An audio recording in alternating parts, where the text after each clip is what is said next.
মুসলিম শাসিত দেশ আফগানিস্তান, যেখানে ইসলামের হুকুম আহকাম মেনে চলেন দেশের প্রায় সকল মানুষ, যেখানে ইসলামে নিষেধ করা হয়েছে এমন কোনো কাজ কেউ প্রকাশ্যে করতে পারে না, ঠিক এমন দেশের মানুষের উপরই বারবার প্রাকৃতিক দুর্যোগ নেমে আসছে। সম্প্রতি আফগানিস্তানে 6.0 মাত্রার ভয়াবহ ভূমিকম্পে প্রায় 1000 মানুষ প্রাণ হারিয়েছেন, আহত হয়েছেন 3000-এর বেশি মানুষ, ধ্বংস হয়েছে শত শত ঘরবাড়ি।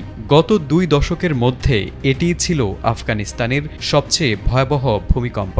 প্রশ্ন উঠেছে, কেন আফগানিস্তানে এত ভূমিকম্প হয়, আর কেন স্বল্পমাত্রার ভূমিকম্প হলেও ভয়াবহ ও প্রাণঘাতী হয়? ভূমিকম্পের বিষয়টি উদ্ঘাটন করার জন্য বিশেষজ্ঞরা বেশ কিছু বিষয় নিয়ে গবেষণা করেছেন। তাদের গবেষণার মাধ্যমে উঠে এসেছে কেন বারবার আফগানিস্তানে ভয়াবহ ভূমিকম্প হচ্ছে, আর কেন কোনোভাবেই এই ভূমিকম্প রোধ করতে পারছে না দেশটি।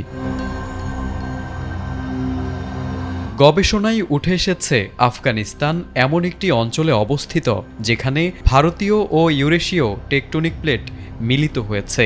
এই দুটি প্লেটের সংঘর্ষের কারণে ভূপৃষ্ঠের নিচে প্রচণ্ড চাপ সৃষ্টি হয়। এই চাপ যখন সহ্য সীমা ছাড়িয়ে যায় তখনই ভূমিকম্প ঘটে।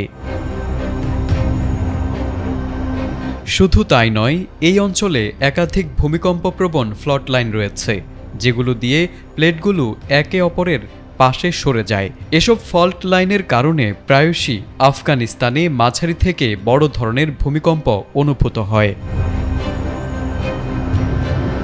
আরেকটি বড় কারণ হল ভূমিকম্পের উৎপত্তিস্থলের গভীরতা। অনেক সময় ভূমিকম্পের উৎপত্তিস্থল ভূপৃষ্ঠ থেকে মাত্র 8 থেকে 10 কিলোমিটার গভীরে হয়। গভীরতা কম হলে কম্পন বেশি তীব্র অনুভূত হয় এবং এর প্রভাবও হয় অনেক বেশি ধ্বংসাত্মক।